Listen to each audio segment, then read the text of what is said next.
Baik, kita akan membahas mengenai pembagian atau golongan glikosida. Oke, teman-teman, untuk kali ini fokus di ciri-ciri dari glikosidanya ya. Bukan contoh tanamannya ya, contoh tanaman itu melengkapi nanti juga bisa sambil dipahami, akan tetapi poin utama teman-teman dalam memahami pembagian golongan glikosida ini adalah di ciri-ciri dari glikosida yang akan kita bahas. Oke, baik. Pembagian atau golongan dari glikosida. Ya, glikosida secara umum itu kita dapat bagi menjadi tiga bagian, tiga kelompok, maaf ya. Yang pertama berdasarkan tipe gula atau glikonnya. Yang kedua jenis dari ikatan glikosidik yang ada itu. Lalu yang ketiga struktur atau jenis aglikon dan efek farmakologis dari glikosida tersebut. Taruhlah teman-teman di sini ya, tidak hanya glikosida tapi semua hal di bahan alami yang kita telah telusuri dan kita temukan di alam gitu ya, memiliki karakteristik tersendiri. Misal kita temukan 1000 senyawa yang baru memiliki karakteristik masing-masing dan di antara 1000 itu ada 100 yang merupakan glikosida. Nah, dari 100 ini kita ingin kelompokkan lagi menurut beberapa uh, kesamaan ya, maka kita dapatkan ada kesamaan tipe gulanya, lalu ada kesamaan jenis ikatan glikosidiknya, juga ada kesamaan mengenai struktur atau jenis dari aglikon yang dimiliki dari glikosida, juga dari efek farmakologisnya. Oke, baik. Oh ya, sedikit yang tentang struktur jenis aglikon ya, struktur atau jenis aglikon dan efek farmakologis. Di sini tolong dipahami bahwa bukan berarti setiap golongan atau kelompok yang nanti kita akan bahas itu pasti berdasarkan kesamaan dari efek farmakologisnya, itu tidak ya. Bahkan dalam satu kelompok atau golongan itu bisa jadi banyak sekali efek farmakologis yang dimiliki. Oke, kita masuk ke yang pertama, pembagian berdasarkan tipe gula ya, bahwa kita tahu suatu glikosida itu terbagi menjadi glikon dan aglikon. Gula itu adalah glikonnya. Maka gula ini ya itu ternyata bisa kita namakan glikosidanya berdasarkan tipe dari gula yang terkandung. Jika ada glukosa, fruktosa, galaktosa dan sebagainya, ya banyak yang lainnya. Nah, tapi yang paling umum adalah ini ya, glukosa, fruktosa, galaktosa. Nah, selanjutnya ketika glikosida tersebut mengandung gula ini, kita dapat katakan seperti ini. Ya, glikosida yang mengandung atau senyawa gulanya berupa glukosa, kita bisa sebut dia dengan glukosida. Kalau fruktosa, fruktosida. Ya. Kalau galaktosa, galaktosida. Kalau asam glukuronat, glukuronida. Glukuronat ya, bukan glukuronat, mohon maaf. Glukuronat.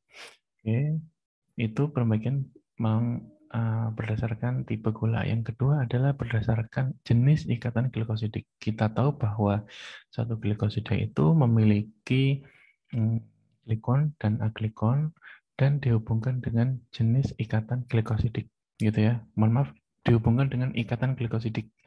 Nah, ikatan glikosidik itu ternyata ada beberapa jenis.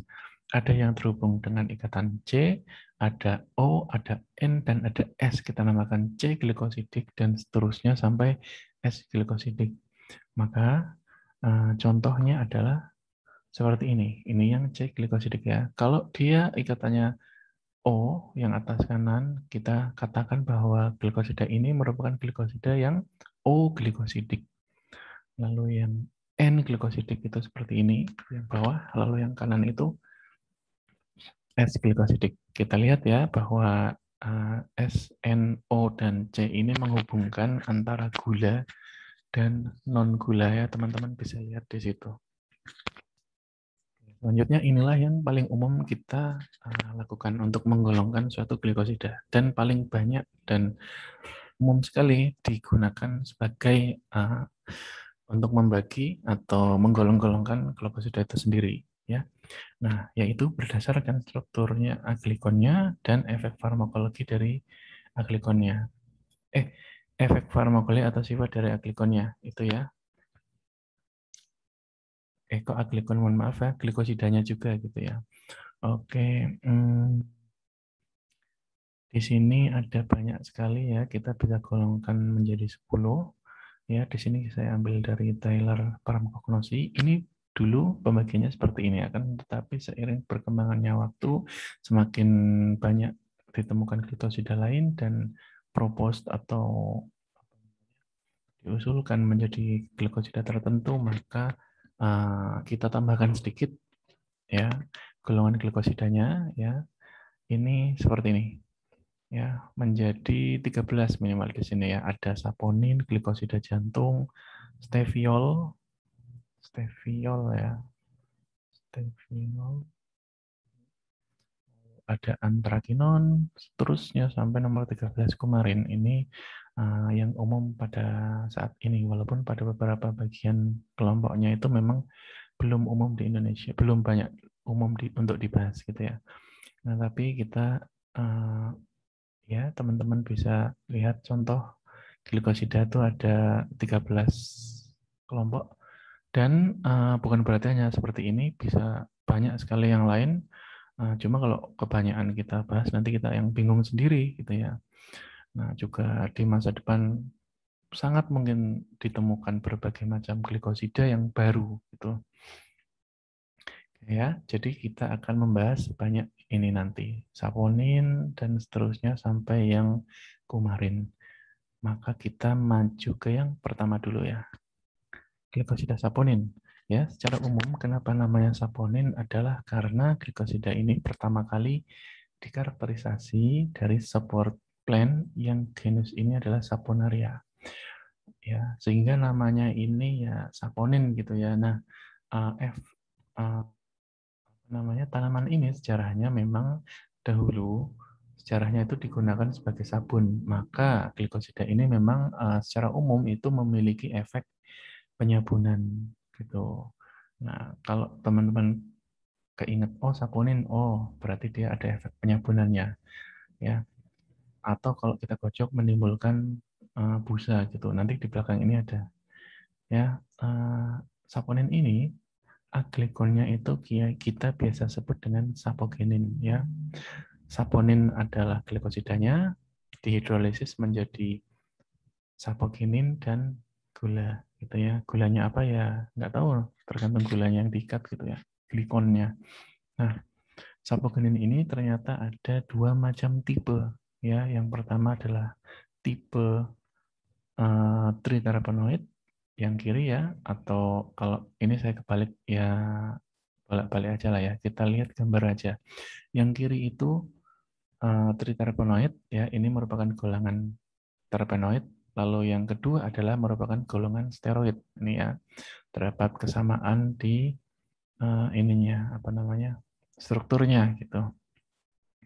Oke, ini ya yang kita dapat kenali. Nah, fungsinya untuk apa? Glikosida saponin itu ada banyak ya, tapi secara umum memang dikenalnya ada efek penyabunannya. Lalu memang ini merupakan salah satu natural toksin alami di bahan alami ya. Lalu juga ada efek lain seperti antioksidan dan anti radang. Nah, keywordnya kuncinya yang mana? Yang ini penyabunan, lalu sapogenin. Ya, teman-teman harus kenali saponin, sapogenin, juga steroid dan triterpenoid. Ya. Selanjutnya cirinya glikosida saponin ya, tadi jika dicampurkan dalam air dapat membentuk larutan koloidal. Koloidal itu apa? Ini nanti kita bahas di farmasi fisika. Lalu akan berubah jika dikocok gitu ya. Rasanya juga ada rasa pahit gitu. Dapat menyebabkan bersin ya, dapat mengiritasi selaput lendir kalau kita kena, nggak sengaja kena ya. Dan ini juga di praktikum biasa dilakukan ya, dapat menyebabkan hemolisa pada sel darah secara in vitro ya. Nanti ya, misalnya ada ini ya, ada praktikumnya. Glikosida jantung. Nah, glikosida ini dulu ya pertama kali dikarakterisasi karena senyawa ini memiliki khasiat atau efek yang kuat dan spesifik terhadap kerja jantung. Contohnya adalah digoxin ya. Digoxin teman-teman kalau ada obat ini merupakan dulu awalnya dari ini ya glikosida jantung ini merupakan suatu glikosida jantung.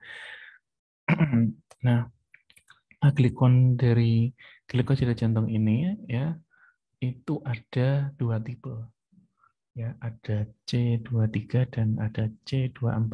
Artinya ada atom karbon sebanyak 23 dan 24 ya. Kita biasa sebut dengan cardenolida dan bufadienolida ya.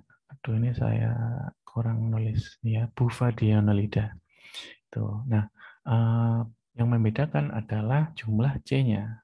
Ya, kita lihat ini sama, ya bagian bawah ini strukturnya sama. Yang membedakan adalah di sininya. Ini adalah cincin berisi 1, 2, 3, 4 atom karbon yang ketambahan 1O, sedangkan yang bufadienolida ini adalah heksagonal ya. 1, 2, 3, 4, 5, 5 atom C tambah O, artinya ada 6 sisi di sini, ini ada 5 sisi. Ini ketambahan 1 atom C, gitu ya. Nah, ini yang 2, 4, ini yang 2, 3. Glikosida jantung. Lalu selanjutnya ada yang dinamakan glikosida steviol. Nah, ini cukup baru. Ya, awal diekstraksi dari daun tumbuhan Stevia rebaudiana bertoni. Ya, setelah ditemukan juga ternyata di Stevia plebobila ya dan Rubus chingi ini juga ditemukan glikosida steviol. Nah, jadi namanya dari mana? Jelas ya, dari asal tumbuhannya yaitu stevia. Dan glikosida ini karakternya adalah memiliki rasa yang manis, ya sangat manis, manisnya tinggi. Bisa juga digunakan sebagai pemanis alternatif ya, selain sukrosa. Memiliki ini juga efek baik pada kesehatan karena dia non kalori itu. Akan tetapi rasanya memang awalnya manis, akan tetapi agak-agak ke belakang muncul rasa agak pahit dan agak kering gitu ya. Nah, contohnya ini ya, steviosida dan rebaudiosida. Ini contoh dari glikosida steviol. Oke, yang mana gulanya kira-kira? Oh, kelihatannya. Oh, ada dua sisi malah ya. Gula, gula, gula, nih gula, gula, gula. Glikonya yang di tengah. Oke. Selanjutnya, glikosida antrakinon. Ini yang paling populer. Biasanya dibahas di mana-mana pasti ada antrakinon. Ya, aglikonnya itu merupakan suatu dasarnya dari cincin antrasen. Ya, antrasen itu seperti apa? Antrasen itu seperti ini yang kanan. Ini antrasen. Yang kiri ini kecil ya. Nih. Nah, inilah yang apa namanya building block dasarnya atau struktur dasar dari glikosida antrakinon ya. Glikosida antrakinon pasti ada kerangka seperti ini. Lalu apa namanya, jika glikosida ini dihidrolisis nanti ada berbagai macam derivat antrasen ya, ada antrakinon, ada antranol, antron dan sebagainya itu. Selanjutnya glikosida ini juga sudah banyak sekali dikenal luas, akan tetapi dari sekian banyak itu kebanyakan glikosida antrakinon berada di familia Rubiaceae ya, lalu sisanya terdapat di familia Leguminaceae ya. Lalu biasanya bersifat stimulan katartika. Di sini biasanya digunakan sebagai laksatif ya. Ini laksatif. Nah, produknya banyak gitu ya. Nah, kita banyak kenal kalau antrakinon ya laksatif gitu ya. Nah, itu yang dari dulu apa namanya ya, banyak dibahas seperti itu. Oke, ini contoh ya aglikon. Ini salah. Sebentar saya perbaiki dulu ya. Ini harusnya antrakinon kok malah ini cyanogenik ya. Bentar, saya dulu.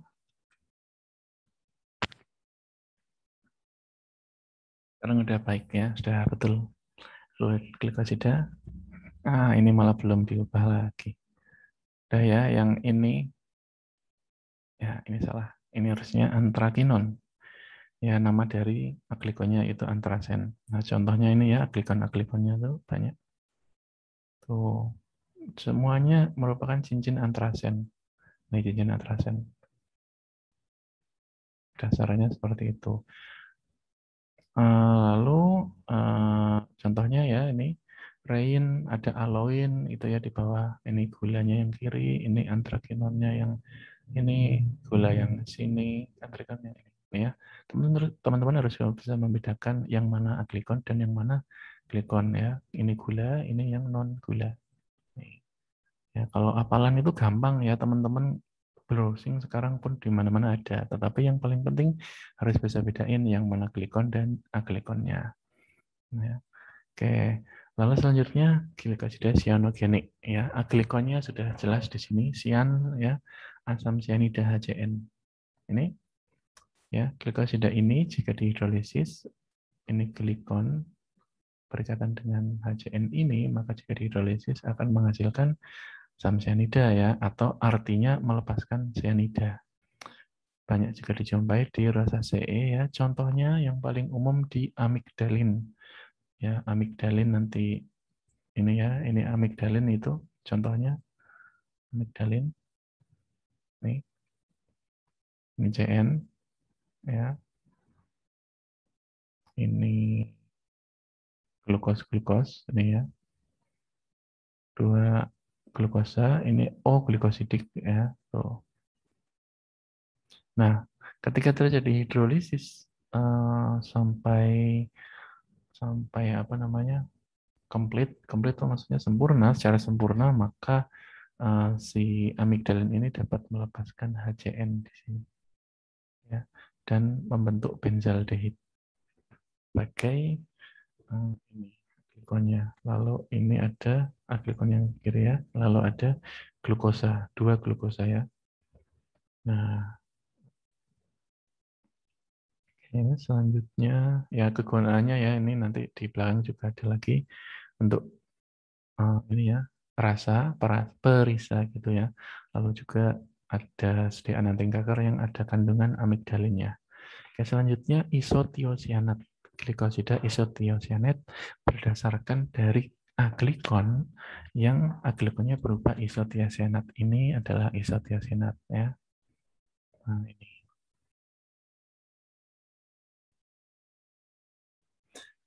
Aglikonnya juga dapat berupa alifatik atau aromatik ya.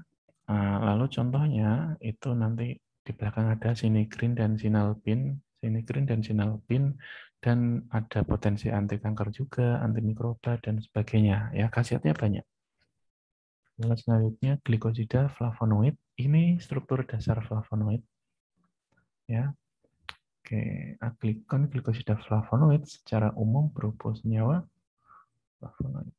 Ini strukturnya ini ya. Struktur dasarnya adalah C6, C3, C6. Ini ya, kegunaannya banyak gitu ya. Ya banyak pokoknya lah, banyak sekali ini. Banyak juga yang paling terkenal flavonoid itu antioksidan gitu ya. Oke, flavonoid sangat banyak dijumpai di berbagai tanaman ya, memang karena banyak sekali yang mengandung flavonoid. Contohnya nih yang paling terkenal ya ada rutin, quercetin, hesperidin, naringenin dan sebagainya. Nah, inilah contoh dari flavonoid tadi ya, ada yang flavan, flavanon, flavon, isoflavon, santon dan sebagainya. Ya, ini derivat dari flavonoid. Oke. Selanjutnya glikosida alkohol, sudah jelas bahwa aglikonnya adalah suatu alkohol ya. Contoh yang banyak dibahas di mana-mana adalah salisin. Salisin ini diambil dari kulit batang willow tree gitu ya, yang ketika nanti dihidrolisis itu menjadi glukosa dan saligenin. Salisin ini nanti paling penting ya, ketika hidrolisis lebih lanjut atau pemrosesan lebih lanjut, dia bisa berubah menjadi asam salisilat gitu ya. Oke. uh, seperti ini ya. Contohnya ya. Oke ya. Yang salisin yang mana? Yang ini. Oke, selanjutnya aldehid. Aldehid RCOH. Nah, sudah bisa diduga bahwa aglikonnya berupa senyawa yang berupa aldehid. Itu contohnya ada vanilin, ya, diambil dari tanaman Vanilla planifolia, ya, yang ini. Jika dirolisis menghasilkan vanilin dan gula. Nah, di sini juga ada pencita rasanya atau apa namanya perisa vanilin gitu ya. Lalu penutup rasa dan sebagai penambah bercak juga ada ya. Ini untuk KLT reaksi vanilin. Selanjutnya kita ke glikosida lakton ya. Nah, glikosida lakton ini aglikonya berupa senyawa dengan konformasi lakton. Ya, contoh lakton itu ada di ini ya. Nah, seperti ini ya lakton. Lalu contohnya ada yang paling terkenal itu scopoletin ya. Ya, ada kumarin juga, ada guminosid. Nah, scopoletin ini paling terkenal sebagai antispasmodik. Guminosid ini cukup terkenal, tapi tidak terkenal scopoletin ya, sebagai anti kanker. Nah, nanti tanamannya di belakang. Lalu glikosida dan aglikon fenol. Ini ya, glikosida fenol, ini ya, aglikon dasarnya itu jelas fenol ya, namanya juga sudah jelas, glikosida fenol. Nah, fenol itu yang masih lupa-lupa itu seperti ini fenol ya. Ada benzen ditambahi OH, itu namanya fenol. Oke, lalu fungsi fenolik juga banyak sekali tersebar luas di berbagai tanaman. Contohnya uva ursi di sini sebagai pemutih gitu ya. Tapi teman-teman harus pahami ini yang harus diketahui. Lalu selanjutnya lagi-lagi kita harus mengetahui strukturnya ya. Glikosida iridoid, yaitu glikonya berupa senyawa iridoid gitu ya. Senyawa monoterpen. Monoterpen itu apa? Monoterpen itu teman-teman bisa ketahui ya. Tapi kita bahas lagi ya nanti di belakang. Tapi pada intinya terdiri atas 2 C5, artinya C-nya di sini harus 10 gitu ya. Nah, ini oh, ya, hitungnya nanti lah ya. Satu, duanya enggak ada, pantas. Ini penomorannya aja ya. Tapi pada ini ya, coba kita hitung lah ya. 1, 2, 3, 4, 5, 6, 7, 8, 9, 10. Namanya monoterpen ya. Kalau C5 to itu namanya nanti isopren. Kalau C5-nya ada 2 namanya monoterpen. Kita bahas di terpenoid. Ya, sudah betul ya. Nah, bentuk glikosidanya dapat berupa glikosida iridoid, sekoiridoid, dan bisiridoid. Ini seperti ini. Bentuknya nanti bisa seperti ini. Contohnya, apa namanya? Contoh dari glikosida iridoidnya ada alkupin dan katalpol. Nah, ini juga yang jarang dibahas. Ada sih, tapi jarang itu glikosida kumarin yang aglikonya merupakan ini ya, senyawa kumarin. Nah, kumarin ini pada tanaman biasanya dijumpai paling banyak dalam bentuk glikosida gitu ya. Nah, sampai sini kita sudah secara cepat tadi membahas mengenai berbagai golongan dari glikosida. Kira-kira bingung atau bingung? Gitu ya. Karena banyak juga ya, tapi pada dasarnya yang harus teman-teman pahami di sini adalah titik poinnya adalah mengerti keyword-nya yang mana, yaitu yang ini untuk menggolongkan glikosida. Lalu Pak, tadi ada glikosida jantung, ada steviol, itu kan strukturnya nggak jelas gitu ya, bukan nggak jelas maksudnya nggak ada struktur bakunya harus seperti apa. Memang ada tadi ya seperti C23, C24, tapi kan apa itu disebut apa namanya glikosida jantung? Kenapa namanya jantung? Nah, karena itulah ada ini saya buat ini apa namanya rangkumannya bahwa ketika kita menggolongkan glikosida, memang ada yang digolongkan berdasarkan aglikonya, tetapi ada juga yang ketiga ini tadi, tiga paling atas itu memang berdasarkan fungsinya atau sifatnya, yaitu contohnya saponin itu natural toxin gitu ya, ini kurang ya foam, maksudnya penyabunan di sini harusnya ada efek penyabunannya, ya, lalu ada glikosida yang memang berfungsi untuk jantung seperti tadi contohnya digoxin ya. Nah, fungsinya untuk act on heart, maksudnya untuk gagal jantung gitu ya. Kita namakan glikosida jantung, lalu steviol ini ya. Nah, ini dari karakterisasinya rasa manis yang dia kandung dan dari stevia tadi ya, dan dari satu spesies lain saya lupa tadi apa, rubus aduh apa tadi ya, karena tanamannya banyak sekali sih. Lalu untuk berdasarkan aglikonnya, nah ini yang baru kita bisa katakan, oh ini nih gitu ya tadi. Antrakinon dari antrasen, cyanogenik dari HCN ya, bukan dari aglikonnya ya, aglikonnya HCN, isotiosianat, aglikonnya isotiosianat, flavonoid, aglikonnya senyawa flavonoid. Ya, kadang juga bisa disebut glikosida flavonol gitu aja ya. Nah, karena tapi flavonol itu bagian dari flavonoid gitu ya. Lalu glikosida alkohol jelas alkoholnya alkohol, aldehid, CHO, lakton, fenol ya, glikosida fenol, glikosida iridoid, glikosida kumarin, aglikonya kumarin. Oke, jadi teman-teman harus paham itu ininya dulu. Ya, tanaman itu gampang nanti, fungsi nanti, tapi yang penting teman-teman bisa membedakan itu pembagiannya adalah seperti ini.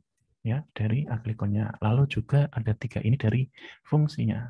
Ini ya, yaitu ada glikosida jantung, ada steviol, dan satu lagi saponin. Tuh, ya. Nah, sehingga kita bisa sederhanakan sebanyak ini, kelompokkan menjadi dua kelompok besar ya. Satu dan dua ini, yang satu berdasarkan fungsi, yang dua berdasarkan aglikon. Itu ya. Oke, ya. Jadi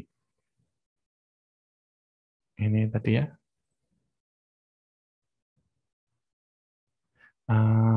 Berdasarkan fungsi, ya saya rangkumkan ini ya.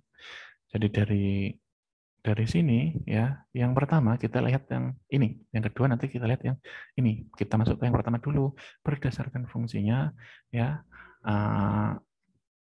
Kita bisa lihat ya, jantung didasarkan pada efeknya terhadap jantung. Lalu saponin didasarkan pada natural toksinnya, efek buihnya dan hemolisanya ya gitu.